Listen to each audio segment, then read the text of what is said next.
Hello दोस्तों, आज हम बात करने वाले हैं सल्तनत उस्मानिया के 5 ऐसे सुल्तान जिनको सल्तनत का सबसे ताकतवर सुल्तान भी माना जाता है।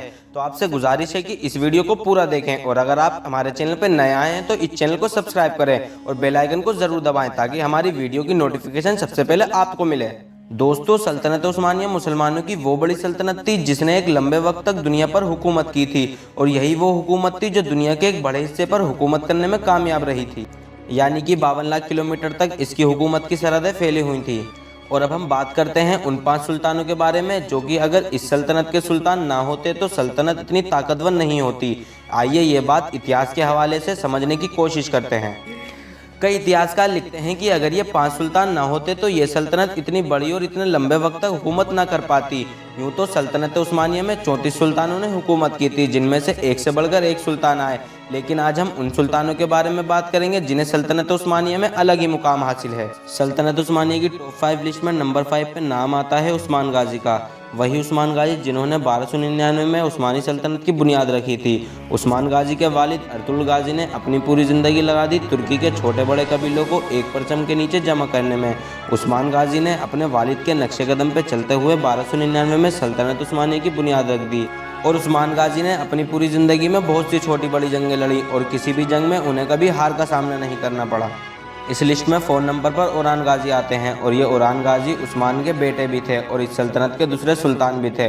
ओरान गाजी ने तख्त पर बैठते ही सल्तनत को फैलाना चालू कर दिया।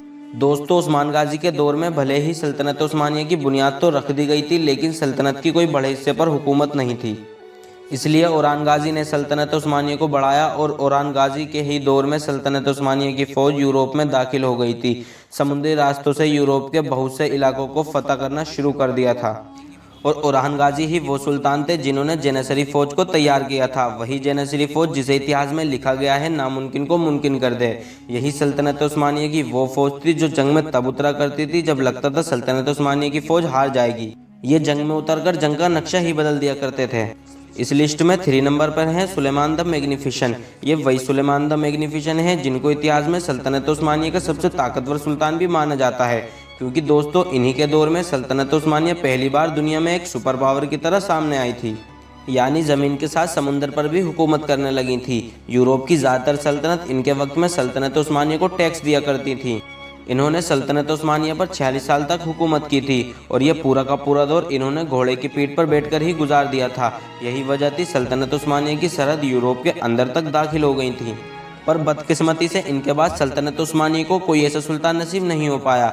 यही वजह थी कि इनके चले जाने के बाद उस्मानियों का ये सफ़र यूरोप में ज़्यादा दिन तक नहीं रह पाया। दोस्तों, दूसरे नंबर पर नाम आता है सुल्तान सलीम अव्वल का। वही सुल्तान सलीम अव्वल जो सुलेमान द मैग्निफिसेंट के वालिद थे। जैसा कि दोस्तों मैं आपको पहले भी बता चुका हूँ, सुलेमान द मैग्निफिसेंट के दौर में सल्तनत उस्मानिया दुनिया के सामने एक सुपर पावर बनकर सामने आई थी। तो दोस्तों मैं आपको बता दूं, सुलेमान द मैग्निफिसेंट के दौर में सल्तनत उस्मानिया जो सुपर पावर बन पाई थी वो इनके वालिद यानी सुल्तान सलीम अव्वल की देन थी। इन्होंने ही अपनी बहादुरी के दम पर वो कर दिखाया जो इनसे पहले के सल्तनत उस्मानिया के सुल्तान ना कर सके। सल्तनत उस्मानिया का जितना हिस्सा शुरू के 8 सुल्तानों ने मिलकर फतह किया था अपने अपने दौर में, इतना तो इन्होंने अकेले ही फतह कर लिया था। यानी इन्होंने सल्तनत उस्मानिया को दुगना कर दिया था। आपकी मालूमात के लिए बताते चलें, इनके ही दौर में मिस्र, मक्का और बैतुल मुक़द्दस जैसे मुबारक शहर सल्तनत उस्मानिया में शामिल हो गए थे और यही वजह थी अब उस्मानियों की सल्तनत खिलाफत में बदल गई थी। इसलिए सल्तनत उस्मानिया की गद्दी पर बैठने वाले सुल्तान को खलीफा मानना शुरू कर दिया था। इनसे पहले के हुक्मरानों को एक सुल्तान के अलावा कुछ भी नहीं माना जाता था। तो दोस्तों बात करते हैं इस लिस्ट में सबसे पहले सुल्तान की। वो कोई और नहीं बल्कि सुल्तान महमद फ़ातेह हैं। वही सुल्तान महमद फ़ातेह जिन्होंने कुस्तुनतुनिया को फतेह किया था। वही कुस्तुनतुनिया शहर जिसे आज हम इस्तांबुल के नाम से जानते हैं। नबी हुजूर सल्लल्लाहु अलैहि वसल्लम ने फरमाया था कि जो लश्कर कुस्तुनतुनिया को फतह करेगा वो पूरा लश्कर जन्नती होगा। कुस्तुनतुनिया को फतह करके सुल्तान महमद फ़ातेह ने यह साबित कर दिया उस्मानी वो कर सकते हैं जो पूरी दुनिया नहीं कर सकती। क्योंकि दोस्तों कुस्तुनतुनिया वो शहर था जिसको हज़ारों साल से किसी ने भी फतेह नहीं किया था, बल्कि इसके बारे में दुनिया में ये मशहूर हो गया था इस शहर को फतह करना नामुमकिन है। लेकिन आपको जानकर हैरानी होगी, सुल्तान महमद फ़ातेह ने सिर्फ और सिर्फ 21 साल की उम्र में ही कुस्तुनतुनिया को फतेह कर लिया था। ये थे वो 5 सुल्तान जिनके वजह से सल्तनत उस्मानिया इतनी ताकतवर बन पाई। दोस्तों आज हम इस छोटी सी वीडियो को यहीं ख़त्म करते हैं। उम्मीद है आपको ये वीडियो पसंद आई होगी। اگر آپ کو یہ ویڈیو پسند آئی ہو تو ویڈیو کو لائک اور شیئر ضرور کر دیں۔ ملتے ہیں کسی اور ویڈیو میں، تب تک کے لیے اللہ حافظ۔